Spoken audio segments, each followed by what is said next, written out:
الحمد لله نحمده ونستعينه ونستغفره ونؤمن به ونتوكل عليه ونعوذ بالله من شرور أنفسنا ومن سيئات أعمالنا من يهده الله فلا مضل له ومن يضلله فلا هادي له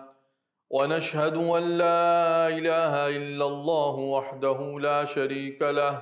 ونشهد أن سيدنا ومولانا محمدا عبده ورسوله صلى الله تعالى عليه وعلى آله وأصحابه وبارك وسلم تسليما كثيرا كثيرا أما بعد فأعوذ بالله من الشيطان الرجيم بسم الله الرحمن الرحيم لقد كفر الذين قالوا إن الله هو المسيح ابن مريم وقال المسيح يا بني إسرائيل اعبدوا الله ربي وربكم إنه من يشرك بالله فقد حرم الله عليه الجنة ومأواه النار وما للظالمين من أنصار لقد كفر الذين قالوا إن الله ثالث ثلاثة وما من إله إلا إله واحد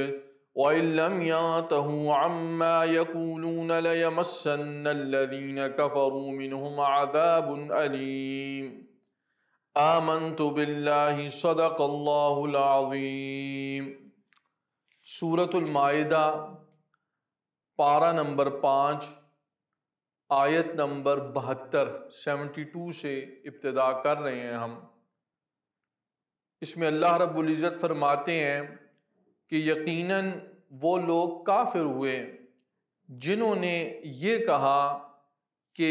بے شک اللہ تعالیٰ تو مسیح بن مریم ہی ہے، حالانکہ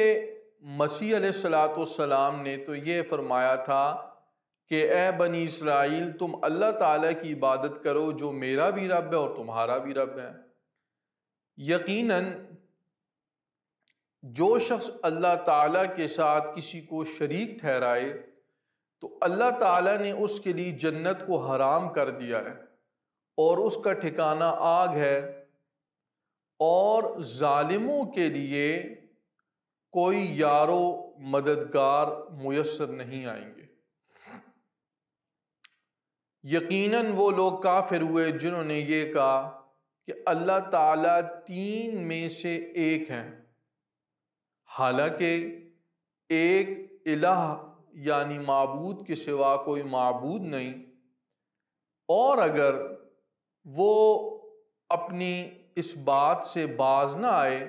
جو وہ کہتے ہیں تو ضرور بالضرور ان میں سے جو لوگ کافر ہوئے انہیں درد دینے والا عذاب پہنچے گا۔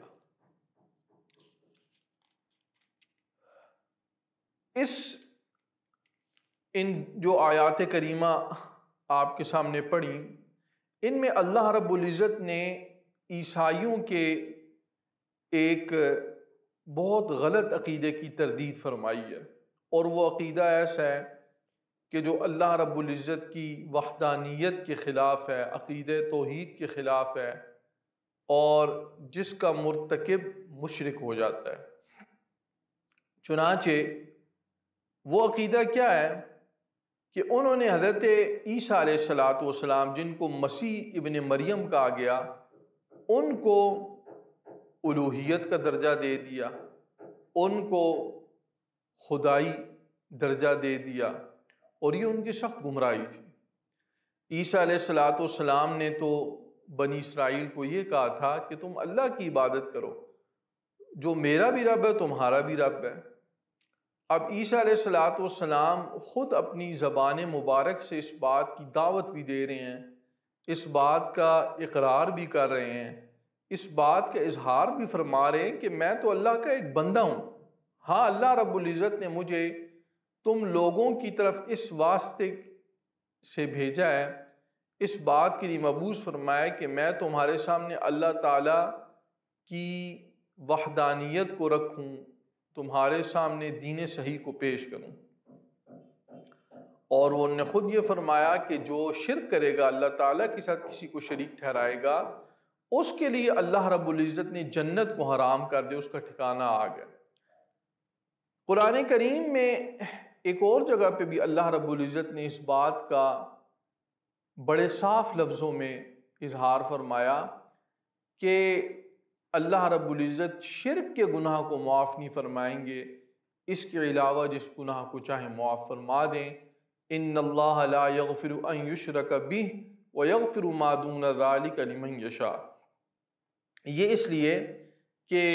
شرک اتنا بڑا گناہ ہے، اتنا عظیم جرم ہے کہ یہ تو بالکل اللہ رب العزت کی ذات سے بغاوت کے مترادف ہے۔ دنیاوی قانون کے اندر ہم دیکھتے ہیں کہ جو دنیاوی لاز ہوتے ہیں ملکی، اس کے اندر بہت سے جرائم ایسے ہوتے ہیں کہ ان کی تلافی کا ایک طریقہ رکھا ہوا ہوتا ہے کہ مثلا ٹریفک کے کچھ رولز ہیں، ان کو اگر ڈس اوبے کیا تو اس کا اب آپ نے کمپنسیشن کس طرح کرنی ہوگی، اس کے لیے کہیں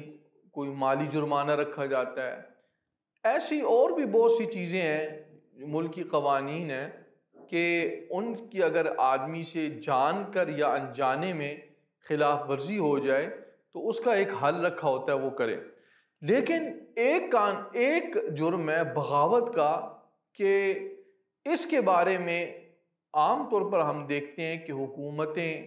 اور ملکی قوانین انتہائی سخت ہوتے ہیں کہ اس کے مرتکب کو سزائے موت ہی دے دی جاتی ہے۔ تو یہ شرک کا گناہ یہ اتنا بڑا گناہ ہے کہ اس کو اللہ تعالیٰ معاف نہیں کریں گے۔ اللہ تعالیٰ کے ساتھ کسی کو شریک کیا، اس کے علاوہ اگر آدمی شرک نہ کرے، عقیدہ توحید رکھے، توحید کا عقیدہ اس کا ہو، اور پھر اسی میں حضور سرکار دو عالم صلی اللہ علیہ وسلم کی رسالت پر اور آپ کی ختم نبوت پر بھی اس کا ایمان ہو، کیونکہ اب آپ صلی اللہ علیہ وسلم کے بعد یہ بات طے شدہ ہے دیگر قرآن کریم کی آیتوں اور احادیث سے کہ آدمی آپ صلی اللہ علیہ وسلم پر بھی ایمان لائے گا اور آپ کی ختم نبوت پر بھی ایمان لائے گا۔ اگر ایک آدمی صرف عقیدہ توحید کو اختیار کرتا ہے اور آپ صلی اللہ علیہ وسلم پر ایمان نہیں لاتا ہے، یا قرآن کریم پر ایمان نہیں لاتا ہے، یا آخرت پر ایمان نہیں لاتا ہے، تو یہ مسلمان نہیں ہوگا، اس کی بھی مغفرت نہیں ہو سکتی ہے۔ لہٰذا یہاں اس بات کو واضح کر دیا کہ جو عیسیٰ علیہ السلام کے سو کالڈ متبعین ہیں، نام نہاد جو اپنے آپ کو کہتے ہیں، ان کی طرف منسوب کرتے ہیں، اور حقیقت میں ان کی تعلیمات سے ان کو بالکل بھی کوئی حصہ حاصل نہیں ہوا ہے، آج جو ان کے پیروکار کہلائے جاتے ہیں، تو عیسیٰ علیہ السلام کی تعلیمات کے برعکس وہ ان کا عمل ہے۔ عیسیٰ علیہ السلام تو کہتے تھے کہ میں اللہ کا بندہ ہوں، اللہ کا رسول ہوں، اور شرک کے عقیدے کی انہوں نے نفی فرمائی تھی، جبکہ یہ لوگ کیا کہتے ہیں کہ عیسیٰ علیہ السلام تین میں سے ایک ہیں، جیسے کہ آیت نمبر 73 کے اندر یہ فرمائے کہ انہوں نے یہ کہا کہ اللہ تعالیٰ، یہاں انہوں نے یہ کہا کہ اللہ تعالیٰ تین میں سے ایک ہے۔ یہ تین میں سے ایک کیا ہے؟ یہ ایک ایسا گورکھ دھندا ہے عیسائیت کا کہ آج تک اس کو خود ان کے پادری بھی حل نہیں کر سکے ہیں۔ اس کو فیتھ آف ٹرینٹی بھی کہتے ہیں، اقانیم ثلاثہ کا عقیدہ تثلیث اس کو کہا جاتا ہے، کہ وہ یہ کہتے ہیں کہ ایک اللہ کا بیٹا یعنی حضرت عیسیٰ علیہ السلام نعوذ باللہ من ذالک، اور ایک روح القدس، یا بعض ان کے فرقے یہ کہتے ہیں کہ ایک اللہ، ایک بیٹا اور ایک بی بی مریم۔ اب یہ اگر یہ تین ہیں تو پھر یہ تین اگر ان کو مان لیا جائے اور بیٹے کو بھی تسلیم کر لیا جائے تو پھر بیٹا تو ہم دیکھتے ہیں کہ اسی جنس کا ہوتا ہے جس جنس کا باپ ہوتا ہے، اور بیٹے کے اندر بھی کچھ وہ خصوصیات آتی ہیں جو باپ میں آتی ہیں، تو پھر تو لازمی نتیجہ یہ نکلتا ہے کہ عیسیٰ علیہ السلام میں خدائی اختیارات بھی ہیں۔ تو یہ ان کا عقیدہ تثلیث ہے کہ ایک طرف وہ یہ کہتے ہیں کہ اللہ تعالیٰ ایک ہیں، جبکہ اس کے ساتھ ساتھ وہ 3 اقانیم ثلاثہ بھی کہتے ہیں کہ ایک تو اللہ ہو گئے اور ایک ابن اللہ نعوذ باللہ من ذالک یعنی عیسیٰ علیہ السلام اور ایک روح القدس، اور بعض فرقے ان کے تیسرے جز میں حضرت بی بی مریم کو تسلیم کرتے ہیں۔ تو یہ ایک ایسا عقیدہ ہے کہ خود دنیائی عیسائیت اس کو آج تک سلجھا نہیں سکی ہے کہ ایک طرف آپ توحید کا بھی کہتے ہیں اور ایک طرف آپ 3 ہستیوں کو بھی مانتے ہیں کہ خدا 3 اقانیم یا 3 پرسنالٹیز کا مجموعہ ہے۔ تو یہ ایک عجیب سا کنٹرڈکشن ہوتی ہے آپس میں، اور ابھی تک اس کو سالو نہیں کر سکے۔ اللہ رب العزت نے فرمایا کہ ما من الہ الا الہ واحد، کہ اللہ تعالیٰ تو اکیلا معبود ہے، اس کے سوا کوئی معبود نہیں ہے۔ اور ساتھ اللہ تعالیٰ نے سخت تنبیہ فرمائی، ڈانٹا کہ اگر یہ لوگ اس اپنے قول باطل سے، اس اپنے برے عقیدے سے اور بری بات سے باز نہ آئے تو پھر ان کافروں کو جو اپنے اس عقیدہ رکھنے کی وجہ سے کفر کا شکار ہو گئے ہیں، درد دینے والا عذاب پہنچے گا۔